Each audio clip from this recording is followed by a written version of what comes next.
big story today has been Flipkart's U-turn after all the outrage that has been there across social media. In fact, from Flipkart's own customers who put immense pressure on the company. Now, they're denying that their U-turn has anything to do with that, but it has certainly been a turning point as far as the net neutrality debate is concerned. Mr. Bansal, what made you change your mind all of a sudden and decide not to be part of this Airtel plan anymore? What happened? I think we were evaluating this over the last few days. We tried to understand the ramifications of this. You know, as an organization, we very deeply believe in the principles of net neutrality, in the growth of internet in India in a free, democratic manner, which is non-discriminatory. So we looked into zero rating program and tried to understand, you know, what are the possible futures it can lead to.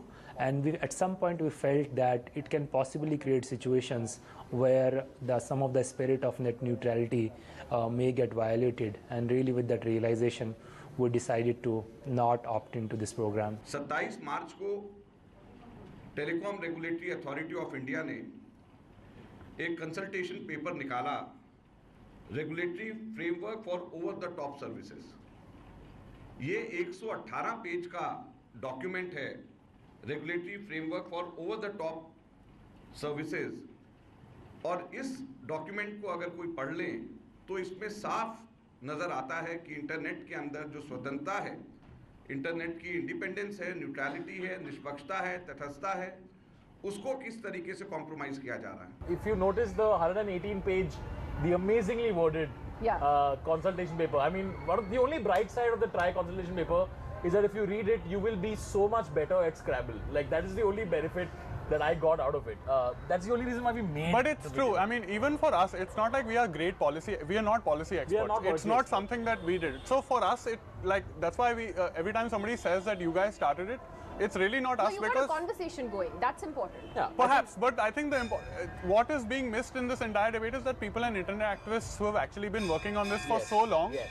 It shouldn't take a comedy group to make a video about it for it to become a conversation. This is the only place left for freedom of expression, in a sense, where all kinds of people the internet is the only place left for everybody to voice their opinion, say their thing, promote themselves, do whatever. So in a sense, we're hoping that it remains a pure and happy place and a democratic and egalitarian place, which perhaps mediums where I work more in are not so much. We have given rules and regulations like a menu card which we have to follow. Telecom operators will try and spin this in many which ways, but the fundamental concept of net neutrality has been violated by what they are trying to do, which is that you cannot coerce or induce certain content providers from getting an advantage over others. And that is really the heart of the internet, that everybody and every consumer or every access provider and every content provider has the equal opportunity to demonstrate, to be available and to be accessible. Mr. Chandrasekhar has given his definition. Unfortunately, it has yet to be established what it is in India.